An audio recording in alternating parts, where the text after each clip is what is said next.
Pero ¿quién y cómo era Esther Norma Rostito antes de convertirse en Gaby la Montonera? Había nacido el 17 de enero de 1940 en la ciudad de Buenos Aires. Su padre, Osvaldo Luis Rostito, era un plomero anarquista y su madre, María del Carmen Rebolini, ama de casa y devota de la Virgen de Luján. Vivían en la calle Argerich 2416, en el barrio de Villa del Parque, hacia el noroeste de la capital, en una casa con terreno propio, una sola planta y terraza que ocupaba toda la superficie cubierta.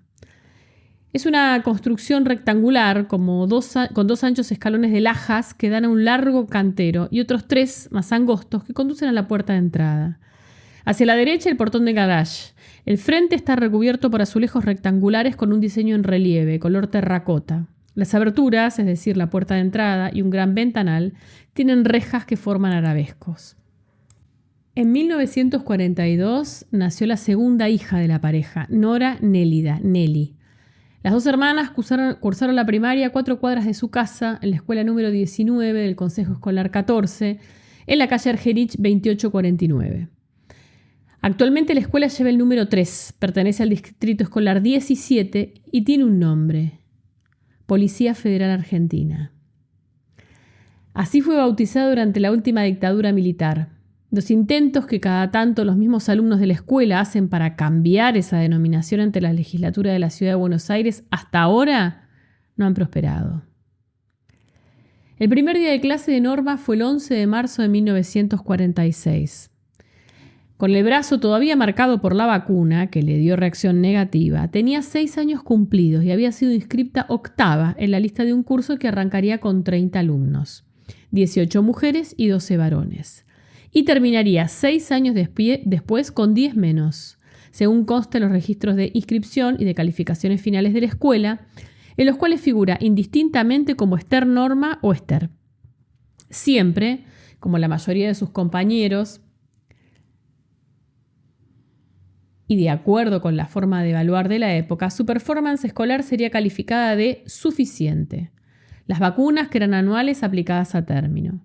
Perteneció a la generación de chicos cuya primaria coincidió exactamente con la primera presidencia de Juan Domingo Perón, 1946-1952. Entre los libros de lectura que se usaban en las escuelas de la época figuraban títulos como La Nueva Argentina, Florecer, El Alma Tutelar o Evita. En 1952, cuando Norma cursaba su último grado de la primaria, el libro La razón de mi vida de Eva Perón se convertía en lectura obligatoria en las escuelas argentinas. El 1 de mayo de 1952, Día del Trabajador, Evita dio un discurso alusivo en el Congreso de la Nación. Yo levanto mi voz para llegar a cada uno de vosotros y ofrecerles mi vida si es preciso. Es el mensaje de Eva para sus descamisados. Lo poco que le queda de vida. El 26 de julio de ese año muere, consumida por el cáncer. Tenía 33 años, la edad de Cristo, al morir. Fue, la de Norma, una infancia de barrio, de compartir todo con una hermana apenas 2 años menor, de juego en la vereda, sin televisión, con la familia nucleada en la cocina alrededor de la radio. La adolescencia de las Rostito fue un tiempo de estudio y pocas libertades, como correspondía a la época. Una chica de barrio de clase media tenía que aspirar, por ejemplo, a ser maestra, casarse y tener hijos. Y si bien Osvaldo Rostito no era, por sus convicciones políticas, un hombre cristiano que soñara con acompañar a sus hijas al altar, sí le importaba verlas con la libreta de casamiento, no como Dios, sino como la ley manda. Habiendo salido de la capital, tras pasar por las localidades bonaerenses de Caseros y El Palomar, la familia se instaló en los bordes occidentales de la ciudad. En la calle Uruguay 127, en la localidad de San Martín, muy cerca de la avenida General Paz. Allí las hermanas Rostito empezaron a cumplir con el mandato paterno, asistiendo en el nuevo barrio a un colegio normal mixto, algo poco frecuente para la época. Y se recibieron de maestras. Norma tuvo buenas y muchas amigas. Ya para entonces comenzó a interesarse en la cuestión política, mientras leía novelas soviéticas con títulos del estilo de Así se templó el acero. En diciembre de 1964 se casó con un joven de familia judía, Rubén Reutemann. La pareja se fue a vivir al barrio de Saavedra, donde subalquilaban un departamento al que se accedía subiendo un piso por escalera y atravesando un pasillo, y que consistía en una gran habitación, cocina y baño. En esa pequeña cocina, Norma coleccionaba insectos que guardaba en frascos, objeto de estudio de esa mente clasificatoria. Norma y Rubén estuvieron en el Partido Comunista, aunque la militancia de ella consistió apenas en una fugaz participación en la Federación Juvenil Comunista, FJC, conocida como FEDE. También Nélida se casó con un joven judío, Carlos Maguid, redactor de Canal 11, además de fotógrafo y poeta, con quien se fue a vivir a Bucareli 1752 en Parque Chas. Solo Nélida ejerció su oficio de maestra en el Jardín de Infantes Privado Arcoíris, en Uriburu al 1220, Barrio Norte, una institución que sería conceptuada como progresista para la década del 60, donde mandarían a sus hijos intelectuales de la talla de Ramón Alcalde y Josefina Ludmer, semillerito de futuros alumnos del Colegio Nacional de Buenos Aires y de psicólogos, escritores, empresarios y cineastas. En Arcoíris, Norma trabajó de secretaria. Nunca ejercería de maestra. La recuerdo bien, dice Josefina Ludmer, siempre sentada junto a una mesita que había a la entrada de la escuela. Era muy simpática. A mi hijo Fernando lo quería mucho. Allí en Arcoíris, a principios de los 60, Norma conoció a Raúl Roa, peronista forjado en la Unión Nacionalista de Estudiantes Secundarios, UNES, luego miembro del movimiento nacionalista Tacuara.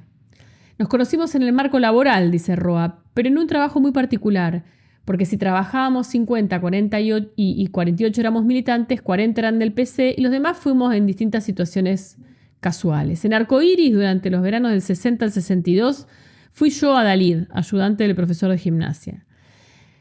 Norma Rostito era secretaria. Era muy común en la colonia, después del trabajo, cenar y quedarnos largo rato discutiendo de política, en un ambiente no muy sectario. En aquella época las discusiones políticas eran muy sectarias, cuando no terminaban a las piñas, incluso entre dos agrupaciones del mismo sector. En un momento ella me llama para que charlemos. Tanto ella como el esposo, Rubén Reutemann, se planteaban críticas al PC y querían ingresar al peronismo. Norma siempre se mostró interesada en conocer la historia del movimiento peronista, saber qué era Perón, qué era Evita. Lo que para otros muchachos del PC era el lumpenproletariado, el neofascismo, para ella era siempre una cosa que había que pensar. Y para el marido también. Para ese entonces yo estaba contactado con el grupo de John William Cook.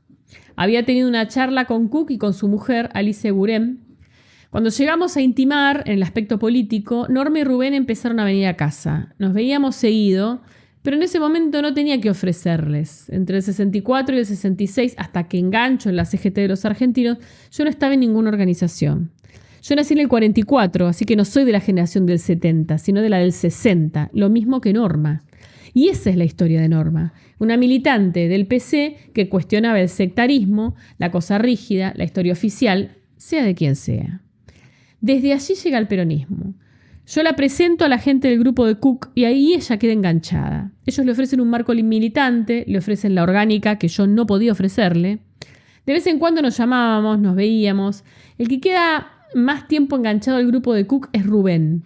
A ella la vuelvo a ver en un plenario en Ciencias Exactas poco antes del golpe de Onganía, 28 de junio del 66. Yo estudiaba matemática. En la misma facultad, la de Ciencias Exactas y Naturales, en Perú y Avenida de Mayo, a pocos metros de la histórica Plaza de Mayo, en 1964, Norma había estudiado Ciencias Naturales.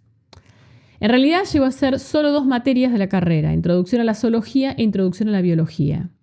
Después se dedicó a militar en la facultad.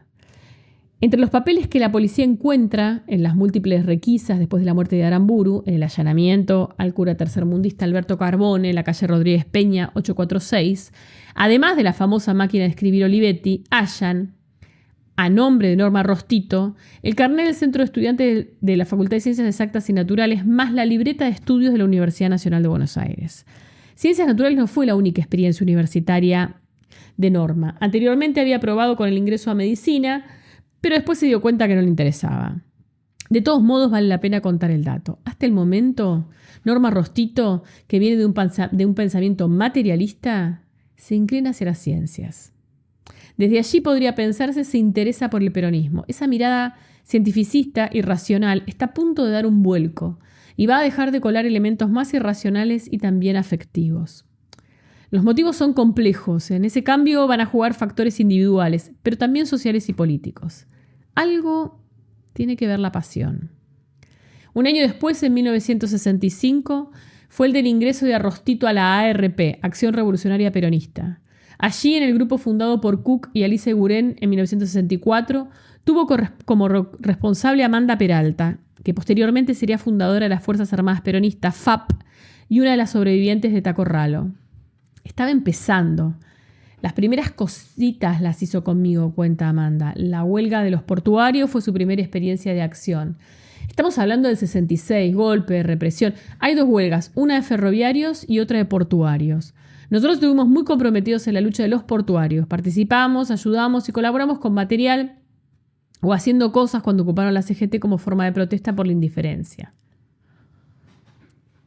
Fue una gran huelga general que comenzó en agosto del 66 y duró muchos meses. Era contra Onganía y estaba relacionada con una gran ofensiva liberal contra sectores nacionalizados de la vida laboral.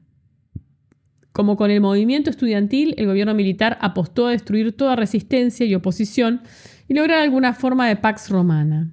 Metieron en la cárcel al dirigente máximo del gobierno portuario, Eustaquio Tolosa. Los portuarios protestaron por todos los medios posibles, aún contra los otros gremios, que no dieron el menor apoyo a la lucha. Como marcación, se ocupó el local central de la CGT, por ejemplo. Como dije antes, la huelga duró varios meses, empezó en agosto o septiembre de 66. El apoyo nuestro consistía en colaborar con volanteos, con denuncia de los rompehuelgas o facilitando material para acciones que los portuarios hacían dentro del puerto. Un día de mediados de diciembre, recuerda Amanda, estábamos en un bar de Paseo Colón y nos llevan presos a la comisaría 22. A Norma, Fernando Abalmedina, Luciano Gravina, que había sido cura salesiano, y a mí. A ellos los sacó enseguida Juan Manuel Abalmedina y todavía no eran pareja. Fue la primera experiencia de Norma con la policía. Yo quedo dentro 15 días más porque ya tengo antecedentes. En el 66, Rubén Roitvan viaja a Cuba con ARP. También va Néstor Berdinelli, mi marido. Se quedan 6 meses en Cuba. Cuando vuelven, a principios de 1967, se da la separación de Rubén y Norma. Ellos ya habían tenido sus conflictos. Mientras Rubén está en Cuba, empieza la relación con Fernando. Recuerdo que lo hablamos. Ellos lo planteaban abiertamente. Estaban enamorados y se lo plantean a Rubén cuando vuelve. Ellos después arman su propia organización.